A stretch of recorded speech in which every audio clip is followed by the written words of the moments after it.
Appello dei vescovi siciliani ai candidati alle prossime elezioni. A Canicattì firmato il patto di sicurezza tra la prefettura e il comune e le forze di polizia. Fondi per i dottorati di ricerca, concorsi alla regione, prenderanno presto servizio 24 funzionari tecnici e 12 agrari. Al Cannizzaro di Catania il primo trapianto di utero. Ottimo riscontro per il concerto di Elisa ieri sera al Teatro della Valle dei Templi, il prossimo appuntamento domani 3 settembre con i Rama.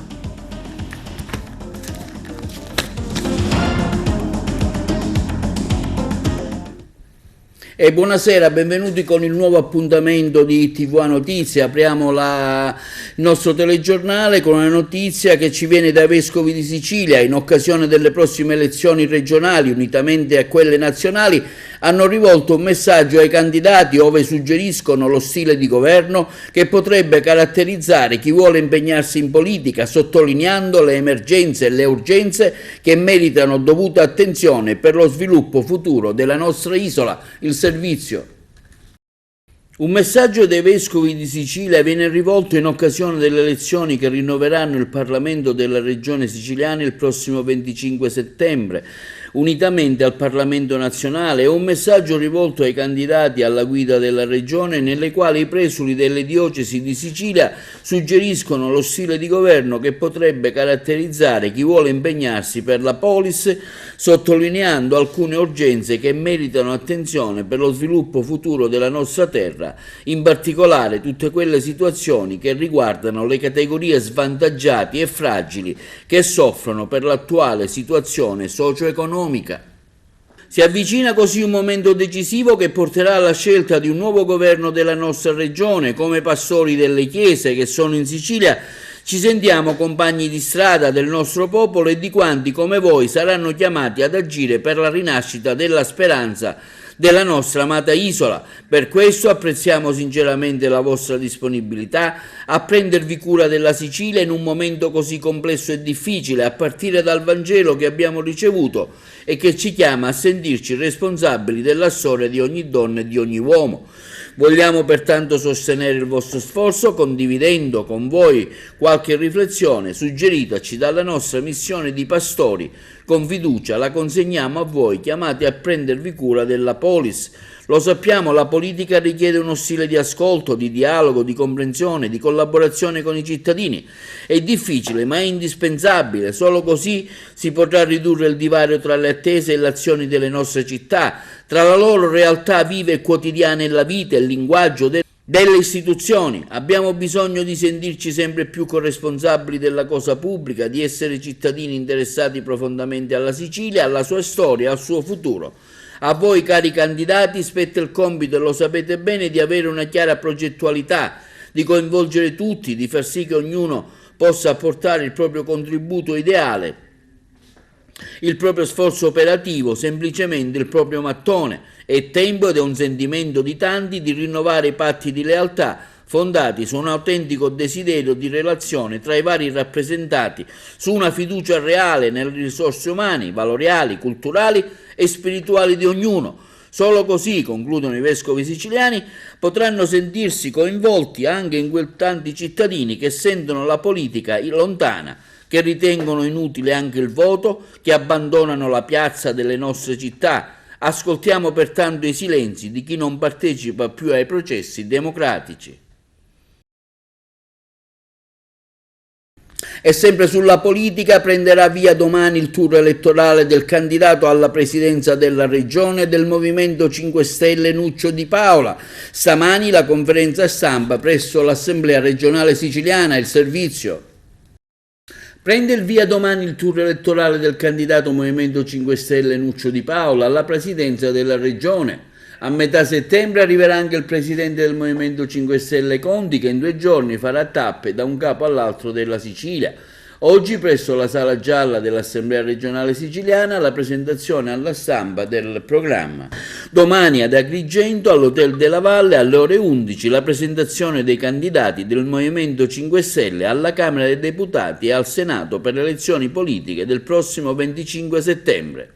perché i siciliani hanno bisogno di concretezza e hanno bisogno di entusiasmo e speranza verso il futuro, cosa che hanno perso negli ultimi 10 anni nei 2 governi che si sono succeduti di centrosinistra e centrodestra. Il Movimento 5 Stelle per la prima volta si presenta ai siciliani concretamente con una squadra che vuole governare la regione siciliana. Io oggi i competitors li sento pochissimi, anche perché non vogliono nemmeno fare i confronti col Movimento 5 Stelle, perché noi da 10 anni siamo sul territorio, da 10 anni con tutta una squadra siamo all'interno dell'Assemblea regionale siciliana, ascoltiamo da tempo le categorie, conosciamo sia i problemi che le soluzioni a tutto quello che sta accadendo ai siciliani. Uno fra tutti penso all'aumento vertiginoso dei costi di bolletta che stanno intaccando sia le nostre imprese ma stanno intaccando tutti i cittadini siciliani. I miei competitors ad oggi forse non sanno nemmeno dove si trova l'Assemblea regionale siciliana, e allora dico l'alternativa concreta è quella del Movimento 5 Stelle.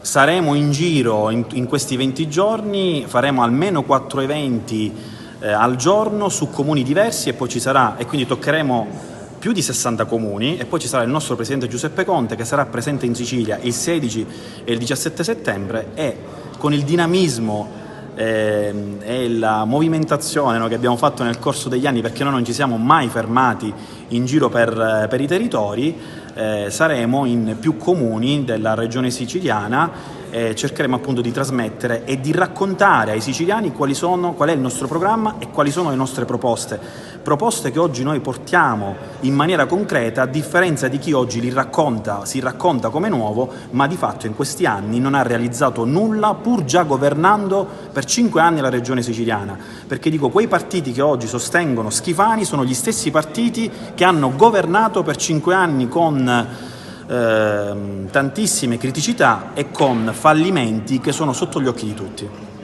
Continuiamo sempre con la politica. Anche la lista dei popolari autonomisti concorrerà alle elezioni dei propri rappresentanti al prossimo Parlamento regionale siciliano.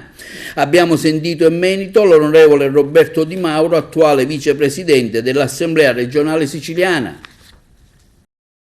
Onorevole Di Mauro, oggi con la lista Noi con la Sicilia, Popolari Autonomisti, Schifani Presidente, un progetto politico che continua, con quali obiettivi e come sarete presente non solo ad Agrigento ma anche nel collegio siciliano?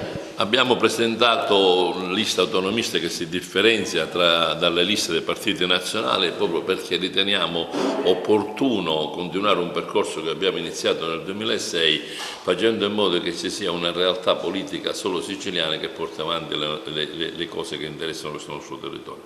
L'interesse principale è cercare di relazionarsi adeguatamente con il governo nazionale per risolvere uno dei problemi che io considero il principale, è la questione finanziaria. Non possiamo più continuare ad essere maltrattati dallo Stato, perché siamo fortemente preoccupati da quello che può succedere dall'approvazione al governo nazionale dell'autonomia differenziata. Siamo d'accordo che ci sia un federalismo, ma vogliamo che soprattutto ci sia l'interesse da parte del governo nazionale a rispettare quelli che sono i principi dell'economia che regge qui in Sicilia e che soprattutto vede nella pubblica amministrazione il principale locatore della spesa. Quindi da un lato sistemare le risorse finanziarie che servono praticamente per garantire l'esistente in questa regione, dall'altro utilizzare a meglio le risorse che proverranno dai fondi del PNRR o dai fondi dell'FSC o dai fondi ancora della Comunità Europea, che sono circa 30 miliardi. È una chiave di svolta per questo territorio,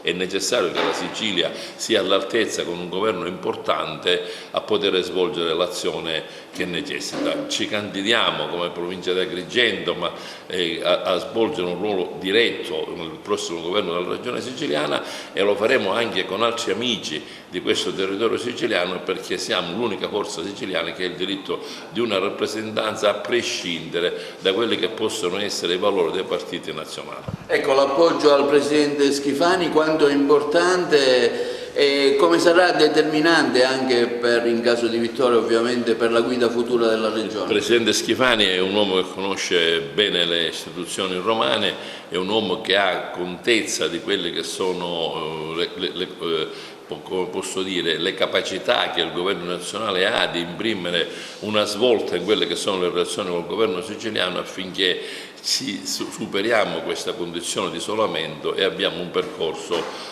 che metta questa terra nelle condizioni di poter sopravvivere con le proprie risorse. Io sono convinto che Schifani possa essere la persona giusta proprio perché è in grado di tessere una relazione di alto livello con quello che sarà il prossimo governo futuro, che sarà, almeno da quello che si dice in giro, un governo del centro-destra. Noi siamo nel centro-destra, pur essendo una forza autonomista, e quindi giochiamo in casa una partita importante. Ecco, presenterete la lista con i candidati ad Agrigento quando? Presenteremo la lista a breve, comunque a metà dei famosi 25 giorni della campagna elettorale, perché insieme ai colleghi svolgeremo una iniziativa anche di comunicazione programmatica delle cose che vorremmo fare e spiegare anche ai siciliani perché abbiamo chiesto a Musumeci di fare un passo indietro, perché abbiamo ritenuto che ci voleva una svolta in questo momento futuro di governo regionale. Bene, passiamo ora alle notizie della Regione. L'Università dalla Regione stanziati ben 4 milioni per le borse di studio per i dottorati di ricerca. Il servizio. Università dalla Regione Siciliana, 4 milioni per le borse di studio per i dottorati di ricerca. Saranno infatti 60 le borse di studio regionali per la frequenza di corsi di dottorato di ricerca nelle varie università siciliane. Un intervento dell'importo complessivo di 3,8 milioni di euro grazie ai fondi della programmazione FSE 2021-2027 appena approvato dall'Unione Europea, destinato agli atenei siciliani per l'anno accademico 2022-2023. L'avviso predisposto dalla Regione tramite l'assessorato all'istruzione e alla formazione professionale punta a rafforzare l'offerta dell'alta formazione post laurea, supportando i percorsi di dottorato nelle aree disciplinari coerenti con la strategia regionale dell'innovazione per la specializzazione intelligente. Potranno presentare l'istanza entro il prossimo 30 settembre le università statali e non statali riconosciute dal MIUR con sede operativa in Sicilia e accreditate per la macro tipologia CF formazione superiore. Il numero delle borse regionali aggiuntive, ciascuna del valore massimo complessivo di circa 64.000 euro e di durata triennale, verrà attribuito a ciascun ateneo nella base del numero degli studenti iscritti nell'anno accademico 2020-2021. I destinatari delle borse di studio sono i laureati siciliani under 35 che nel percorso di studi dottorali dovranno svolgere un periodo all'estero da 3 a 6 mesi al fine di internazionalizzare il proprio curriculum, così da rendere più competitivo il proprio profilo di occupabilità. Il bando è consultabile al sito della Regione Siciliana. E sempre nel mondo della scuola si è insediata la nuova dirigente scolastica dell'Istituto ITET Leonardo Sciascia di Agrigento dopo il pensionamento di Patrizia Marino e la professoressa Milena Siracusa. Siamo andati a trovarla. Milena Siracusa prende il comando, nuova dirigente scolastica dell'Istituto Leonardo Sciascia di Agrigento dopo aver lasciato l'Ambrosini di Favara. Ecco, un consuntivo intanto della sua attività precedente e con quale spirito affronterà la nuova guida come dirigente scolastica in questo prestigioso istituto agrigentino.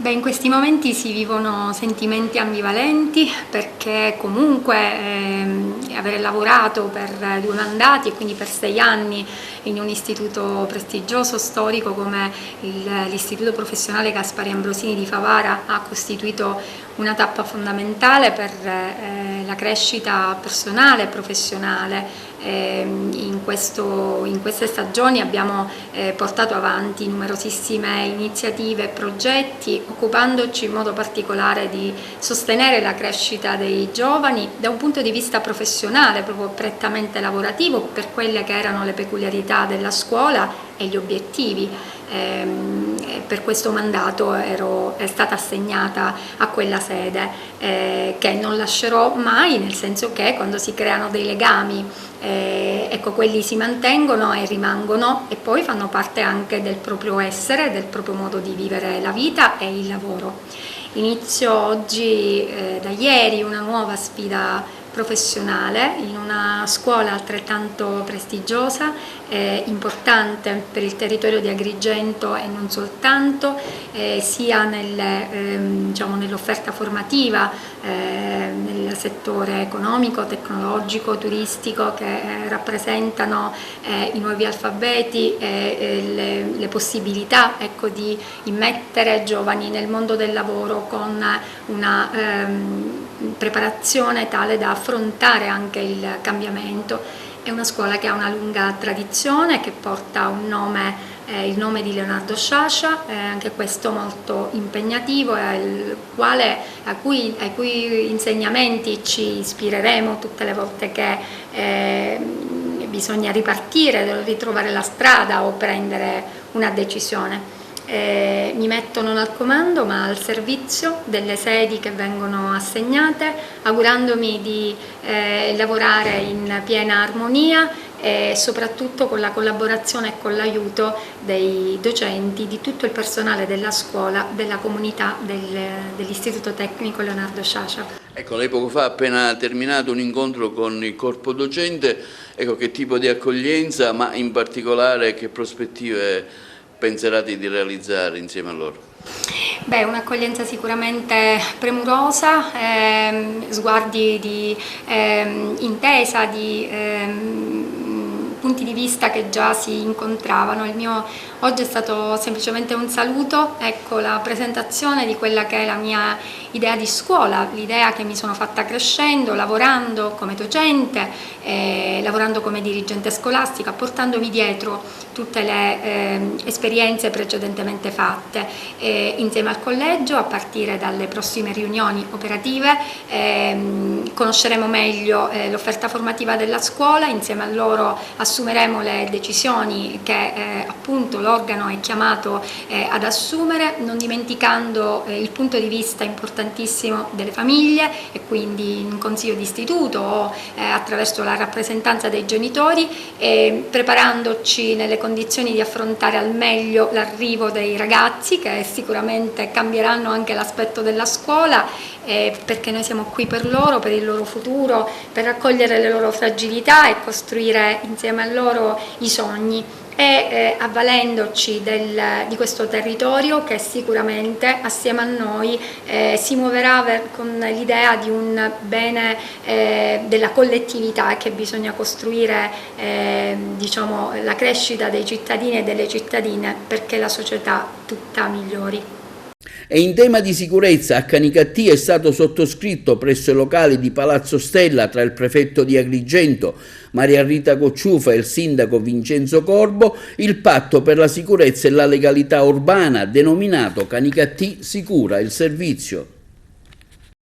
Sottoscritto presso i locali di Palazzo Stella a Canicattì tra il prefetto Maria Rita Cocciufa e il sindaco di Canicattì Vincenzo Corbo il patto per la sicurezza urbana denominato Canicattì Sicura. Alla sottoscrizione hanno presenziato i vertici professionali delle forze di polizia, il vicario foraneo dell'arcivescovo di Agrigento e un rappresentante dell'ufficio scolastico provinciale.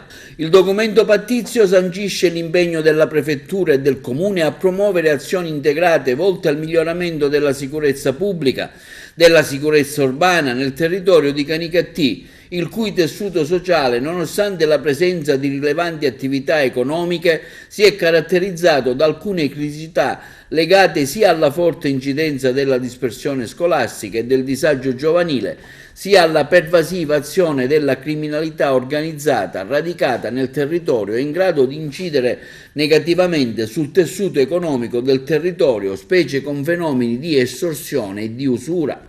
L'adozione di questo strumento, che prevede un'intensa collaborazione tra lo Stato, il Comune e tra questi la società civile, favorisce il conseguimento di obiettivi e finalità che mirano a intercettare fenomeni di devianza, situazioni di disagio sociale ed aree di criticità, ed accogliere le positive istanze che arrivano dal territorio, individuando quelle azioni condivise anche per incrementare la partecipazione dei cittadini alla vita della comunità.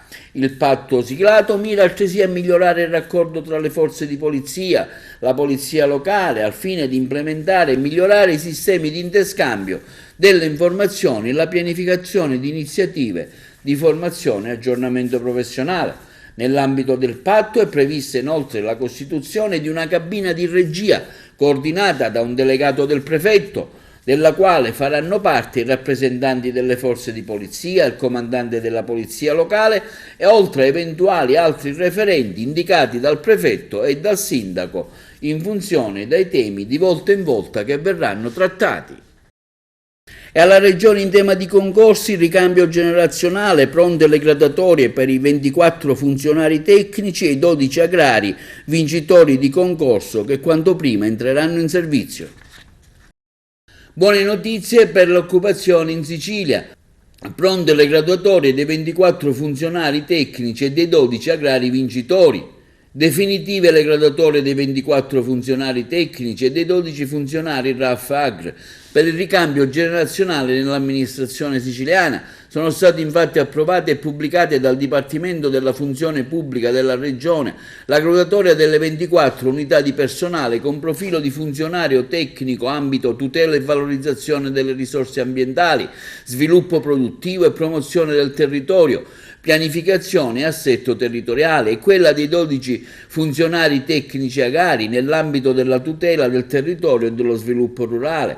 Le graduatorie sono state proposte dalle commissioni giudicatrici secondo l'ordine del punteggio complessivo conseguito da ciascun candidato nella prova scritta del punteggio attribuito ai titoli di studio e di servizio, tenuto conto dei titoli di precedenza e preferenza. Scatta così l'assunzione in categoria D a tempo pieno indeterminato di 24 funzionari tecnici fra i 163 che hanno superato le prove di 12 funzionari tecnici agrari dei 266 idonei alle prove. I vincitori sottoscriveranno l'apposito contratto individuale di lavoro secondo quanto previsto dal bando. Alla prova concorsuale nell'ambito della selezione per il ricambio generazionale che si è svolta lo scorso 19 maggio hanno partecipato ben 3.946 aspiranti funzionari tecnici. Lo scorso 24 maggio erano invece 1.617 candidati per 12 posti di funzionario tecnico agrario. Queste ultime due graduatorie si aggiungono a quelle dei funzionari economico-finanziari e dei funzionari avvocati. Si attendono altresì le 3 graduatorie dei profili di funzionari amministrativi, di controllo di gestione e dei sistemi informativi e tecnologici. La presidente Unicef Italia, Carmela Pace di Siracusa, è stata eletta nel corso dell'Assemblea dei Soci nuovo presidente del Centro Nazionale Studi Pirandelliani, un consiglio di amministrazione rinnovato al femminile il servizio. Il Centro Nazionale di Studi Pirandelliani riparte dopo oltre 2 anni di pandemia nel suo difficile tentativo di rilancio in vista del prossimo convegno di dicembre con un nuovo presidente e la riconferma della sede presso la città di Palermo, in considerazione del fatto che ad Agrigento, sebbene la volontà di candidarsi a capitale della cultura italiana, i suoi amministratori hanno inteso rinunciare al patrimonio culturale rappresentato dal centro con i suoi 55 anni di attività ininterrotta sull'opera di Luigi Pirandello. Il professor Stefano Miliotto, che per 2 mandati ha portato brillantemente avanti il Centro Nazionale Studi Pirandelliani, malgrado le enormi difficoltà economiche e ambientali, continuerà pertanto a essere il punto di riferimento all'interno dell'associazione, sia come socio che come presidente emerito, nonché coordinatore dell'istituendo comitato scientifico, della quale faranno parte diverse personalità del mondo della cultura e non solo. Oltre al presidente Carmela Pace, vicina al centro da oltre un trentennio, faranno parte del nuovo consiglio di amministrazione altre figure di rilievo, quali quella di un direttore previsto dalle norme statutarie, ovvero Gilda Pennica, docente del Liceo Classico Empedocle di Agrigento, anch'essa storica presenza del centro, la professoressa Angela Megna, l'avvocatessa Maria Luisa Butticè e Nino Lauretta, nominato altresì consigliere delegato. A Catania il primo trapianto di utero all'ospedale Cannizzaro, il servizio. Professore, parliamo di un lavoro sinergico, ma alla fine il risultato è quasi miracoloso. Direi veramente è stata una graditissima sorpresa, innanzitutto che la paziente è andato bene il trapianto, come primo momento. Come secondo momento che è rimasta gravida, che è un altro passaggio estremamente delicato, perché l'utero trapiantato è sempre un organo non compliante ai fini di una gravidanza, soprattutto nei casi di trapianto da donatore deceduto, in cui le difficoltà a far rimanere gravida la paziente sono veramente tante. Tant'è vero, considerate che nel mondo, a fronte di una sessantina di bambini che sono nati, di fatto ufficialmente nel mondo registrate ce ne sono 45, poi ce ne sono altri 15 che non fanno parte però del registro internazionale. Comunque consideriamo 50 nel mondo, di questi 50 nel mondo solamente 5 sono nati da donne trapiantate con utero deceduto, e il sesto è la nostra bambina, la nostra Alessandra, che è nata appena 2 giorni fa e sta bene, è in terapia intensiva neonatale, però per la prematurità però sta bene. Un grande lavoro d'equipe che ha coinvolto anche, oltre che tanti professionisti, 2 strutture ospedaliere. Sicuramente sì, consideri che non si può questo trapianto considerare un trapianto effettuato solamente da un'equipe di colleghi chirurghi, trapiantologi di cui abbiamo necessità. È un lavoro di equipe di più figure professionali, di più competenze, che non è solamente la competenza ginecologica nella sua interezza, perché c'è una parte, per esempio per la parte di mia competenza, ci deve essere una competenza di altissima chirurgia ginecologica, perché l'espianto è un intervento molto complicato, un intervento in cui si deve avere un'esperienza consolidata di oncologia ginecologica e di chirurgia oncologica ginecologica, dopodiché c'è tutta la parte che segue al trapianto e quindi l'impianto in un organo che non era preparato per questo, quindi poi con i colleghi, quindi con l'equipe dei colleghi trapiantologi siamo riusciti e riusciamo, con la loro esperienza, con la loro cultura, con la loro vicinanza e, devo dire, totale dedizione insieme a questo percorso che ormai sono 2 anni che portiamo avanti. Poi c'è la parte di fecondazione assistita, cioè c'è la parte della preparazione che viene fatta prima del trapianto, e il centro di fecondazione assistita di PMA dell'ospedale Cannizzaro, che è uno dei 2 centri pubblici che abbiamo in Sicilia, quindi merito anche al nostro assessorato alla regione che ci permette di portare avanti questo progetto.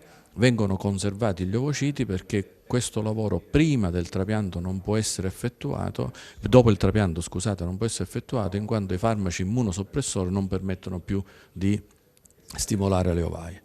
Dopodiché sempre il centro di fecondazione assistita procede alle tecniche di procreazione medicalmente assistita, e qui abbiamo avuto la fortuna, la capacità, la professionalità che la nostra Albina è rimasta gravida, e lì interviene il percorso ostetrico, cioè seguire una gravidanza a rischio insieme al professor Verù, perché bisogna saper dosare i farmaci immunosoppressori che vengono continuati a essere somministrati alla paziente fino al momento del parto, dove poi intervengono altre 2 figure professionali che sono i neonatologi e gli anestesisti rianimatori, perché nel mondo non c'è nessuna esperienza di nascite a termine.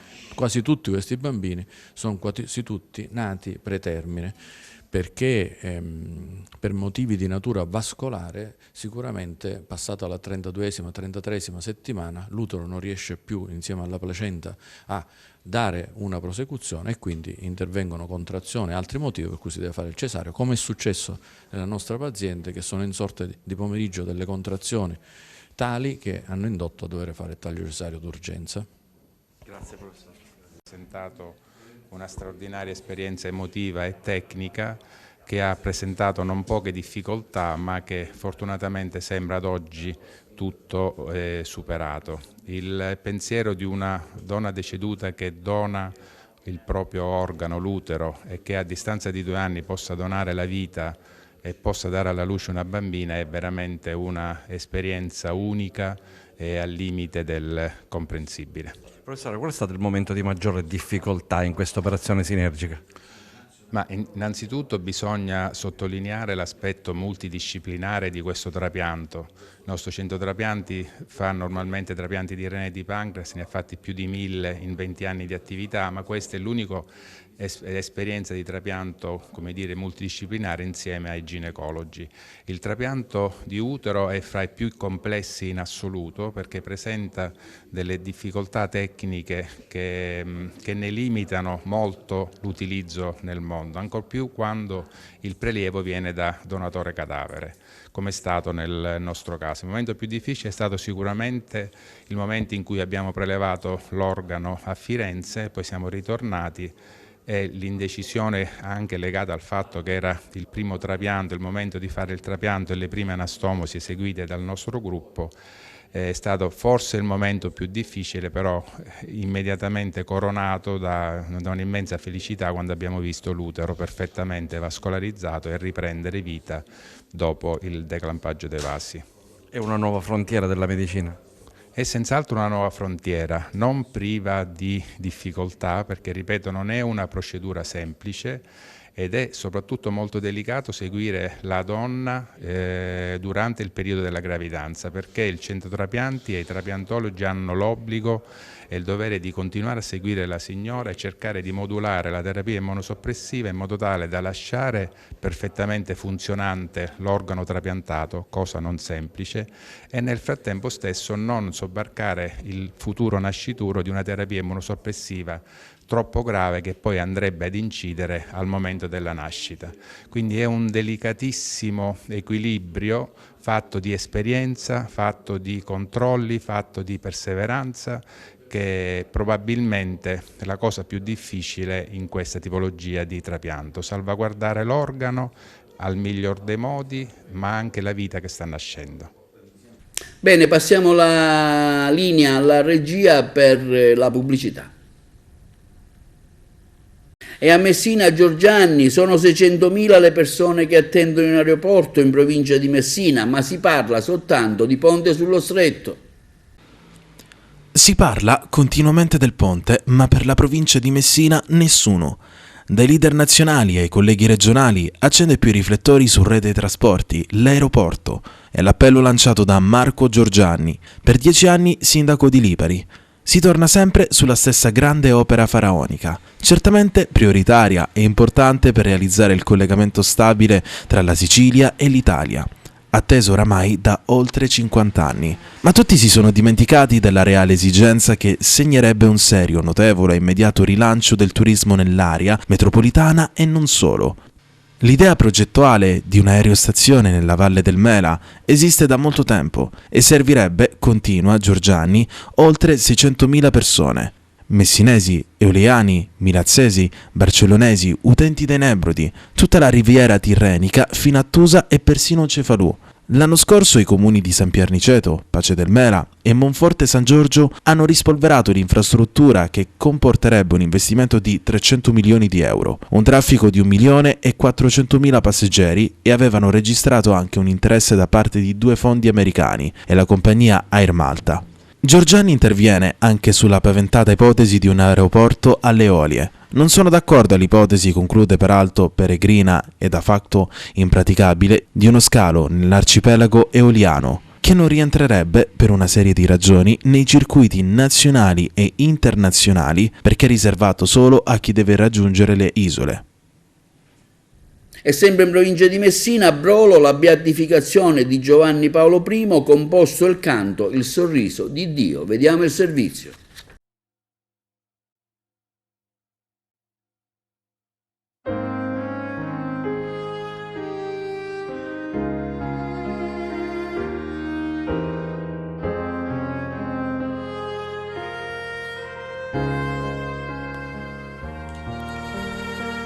Domenica 4 settembre, a Roma, in piazza San Pietro, Papa Francesco proclamerà beato Giovanni Paolo I, il Papa del sorriso e degli umili.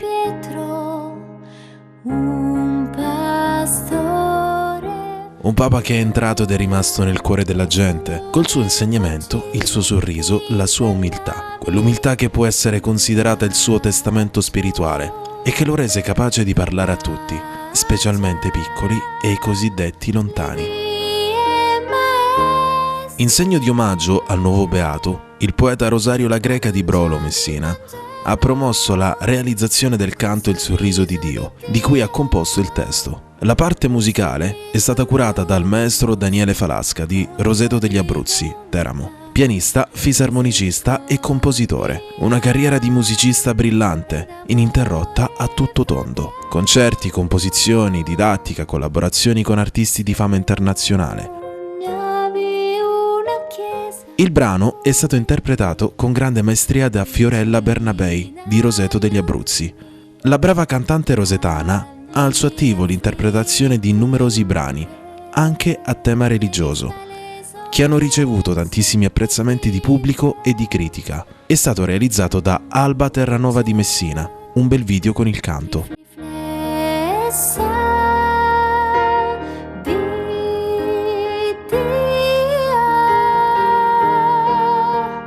Annunciavi il Vangelo col sorriso di Dio, un sorriso luminoso, colmo di bontà, misericordia ed amore fraterno.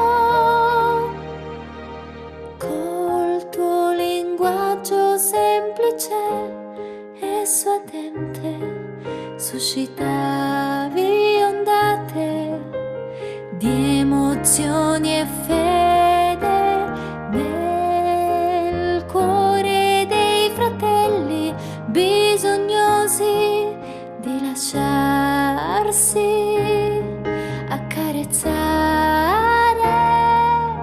con tenerezza da Dio. Annunciavi il Vangelo col sorriso di Dio, un sorriso luminoso, colmo di bontà, misericordia ed amore fraterno. Hai lasciato. E in tema di spettacoli è stato ottimo il riscontro di pubblico avuto dalla cantante Lisa ieri sera al Festival del Mito, che si è svolto presso il Teatro della Valle dei Templi. Il prossimo appuntamento è il 3 settembre con i Rama, il servizio. Ottimo il riscontro di pubblico avuto dalla cantante Lisa ieri sera, che si è esibita al Festival del Mito, che si è svolto presso il Teatro della Valle dei Templi. Il prossimo appuntamento è il 3 settembre con i Rama, quindi il 9 con il cantante Coez, il 10 è la volta di Drusilla Foer e per concludere il celebre cantautore Eros Ramazzotti con 2 esibizioni il 17 e il 18 settembre prossimo.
Bene, passiamo all'ultima notizia di questo nostro appuntamento pomeridiano con TV Notizie. Il giornalista Giacomo Claviano è stato premiato con il Pennino d'Oro. La cerimonia avverrà il prossimo 4 settembre.